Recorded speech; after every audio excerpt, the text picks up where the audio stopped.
பெங்களூருவில் உள்ள ராமேஸ்வரம் கஃபே உணவகத்தில் மர்ம பொருள் வெடித்த இடத்தில் வெடிகுண்டு நிபுணர்கள் மற்றும் தேசிய புலனாய்வு முகமை அமைப்பினர் ஆய்வுகளை மேற்கொண்டு வருகின்றனர். விவரங்களோடு இணைகிறார் நமது செய்தியாளர் பாரதி ராஜா. வணக்கம் பாரதி ராஜா. இந்த வெடி விபத்து குறித்து முதற்கட்ட விசாரணையில் என்னென்ன தகவல்கள் வெளிவந்திருக்கிறது? விவரங்கள் என்ன? கண்டிப்பாக இன்று பிற்பகல் 3 மணி அளவில் பெங்களூருவின் ஒயிட்ஃபீல்ட் போலீஸ் எல்லைக்குட்பட்ட ITPL என்ற பகுதியில் இருக்கும் ராமேஸ்வரம் கஃபே உணவகத்தில் மர்ம பொருள் ஒன்று வெடித்தது. முதலில் இது சிலிண்டராக இருக்கலாம் என்று கருதியிருந்த நிலையில் தற்போது அது சிலிண்டர் இல்லை என்று உறுதி செய்யப்பட்டிருக்கிறது. இதுதான் முதற்கட்ட விசாரணையில். ஏனென்றால் சம்பவ இடத்தில் வெடித்திருப்பது வேறு விதமான பொருள். அங்கு சில பேட்டரிகள் கூட கண்டெடுக்கப்பட்டிருக்கிறது போலீசாரால்.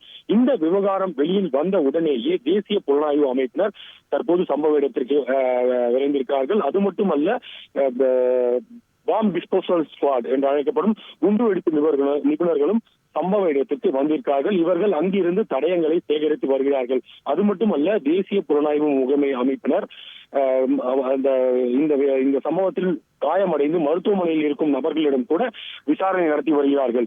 இந்த நிலையில் தேஜஸ்வி சூர்யா, அதாவது பாராளுமன்ற உறுப்பினர், பாஜக பாராளுமன்ற உறுப்பினர் தேஜஸ்வி சூர்யா தனது எக்ஸ் பக்கத்தில் ஒரு பதிவை இட்டுள்ளார். அதில் ராமேஸ்வரம் கஃபே உரிமையாளரிடம் தான் பேசியதாகவும், அதில் அந்த உணவகத்திற்கு வந்த வாடிக்கையாளர் ஒருவர் கொண்டு வந்த பையில் இருந்துதான் அந்த பொருளானது வெடித்ததாக அவர் தன்னிடம் கூறியதாக எக்ஸ் பதிவில் குறிப்பிட்டிருக்கிறார். இது மிகப்பெரிய ஒரு திருப்பத்தை ஏற்படுத்தி இருக்கிறது என்றால், ஒட்டுமொத்த கர்நாடக போலீசாருமே, அதாவது கர்நாடக காவல்துறையின் இயக்குநரான அலோக் மோகன் அவர்கள் தற்போது சம்பவ இடத்திற்கு வந்திருக்கிறார். பெங்களூரு மாநகர ஆணையரும் தற்போது சம்பவ இடத்தில் இருக்கிறார். ஒட்டுமொத்த போலீஸ் படையுமே தற்போது அங்கு இருக்கிறது. இந்த வெடி விபத்தை சாதாரணமாக பார்க்கக்கூடாது. ஏனென்றால் முதலில் இது சிலிண்டர் வெடித்திருக்கலாம் என்று கருதப்பட்டது. ஆனால் இந்த வெடித்த பகுதி என்பது ஓட்டலில் சாப்பிட்டு விட்டு அனைவரும் கை கழுவ வரும் இடத்தில் வெடித்திருக்கிறது. இந்த உணவகத்தை பொறுத்த மட்டில் அந்த குறிப்பிட்ட நேரத்தில் 1 மணியிலிருந்து சுமார் 3:30 மணி வரை எப்போதுமே குறைந்தபட்சம் ஒரு 300 பேர் அங்கே உணவு தொடர்ந்து வந்து கொண்டே இருப்பார்கள், உணவு சாப்பிடுவார்கள் என்று கூறப்படுகிறது. அந்த இடத்தில் இது நடந்திருப்பது மிகப்பெரிய ஒரு பரபரப்பை ஏற்படுத்தியிருக்கிறது. அது மட்டுமல்லாமல் உள்ளூர் ஊடகம் ஒன்றிற்கு அந்த ராமேஸ்வரம் காஃபேவின் உரிமையாளர் அளித்த பேட்டியின் போது 2 முறை சத்தம் வந்ததாக அவர் குறிப்பிட்டிருக்கிறார். 10 வினாடிகளில் 2 முறை அந்த வெடி சத்தம் கேட்டதாக குறிப்பிட்டிருக்கிறார். ஆனால் தீ எதுவும் வரவில்லை, அதிக அளவில் புகைதான் வந்தது என்பதையும் அவர் குறிப்பிட்டுள்ளார். தற்போது சம்பவ இடத்தில் ஆய்வு செய்து கொண்டிருக்கும் போலீசார் அங்குள்ள CCTV கேமராக்களை முதற்கட்டமாக ஆய்வு செய்து கொண்டிருக்கிறார்கள்.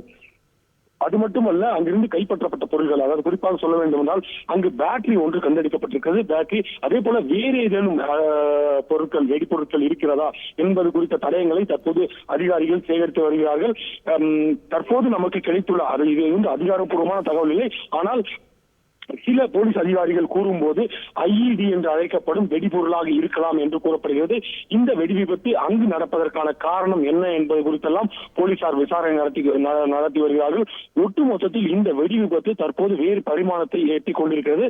ஒட்டுமொத்த கர்நாடக போலீசின் உயர் அதிகாரிகளே தற்போது அந்த வெடி விபத்து நடந்த இடத்தை அடைந்திருக்கிறார்கள். அது மட்டுமல்ல, இந்த வெடிவிப்பதற்கான காரணம் என்ன என்று தெரிவதற்குள் மாநகரம் முழுவதும், பெங்களூரு மாநகரம் முழுவதுமே உஷார் நிலைப்படுத்தப்பட்டிருக்கிறது.